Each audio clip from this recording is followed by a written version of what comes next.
Free ಟೈಮಲ್ಲಿ ನಾನು ಏನು ಮಾಡ್ತೀನಿ ಅಂದರೆ ಮೋಸ್ಟ್ ಆಫ್ ದ ಟೈಮ್ ಲೇಸಿಯಾಗಿ ಮನೇಲಿರೋಕ್ಕೆ ಇಷ್ಟಪಡ್ತೀನಿ. I am complete home body. ಅದು ಬಿಟ್ಟರೆ ನಮ್ಮ ತಾಯಿ ಜೊತೆ ಎಲ್ಲರೂ ಹೊರಗಡೆ ಹೋಗ್ತೀನಿ. ಇಲ್ಲ ಅಂತಂದರೆ ನನ್ನ ಫ್ರೆಂಡ್ಸ್ ಒಂದು ದೊಡ್ಡ ಗ್ಯಾಂಗ್ ಇದೆ, ಅವ್ರ ಜೊತೆ ಏನಾದರೂ ಸುಮ್ಮನೆ ಕೆಫೇಸಲ್ಲಿ ಕೂತು ಹರಟೆ ಹೊಡಿತಿರ್ತೀವಿ.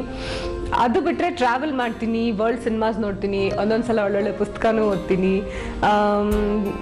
ಮತ್ತು ಟೈಮ್ ಸಿಕ್ಕಿದಾಗ I like to completely relax. That's completely my thing.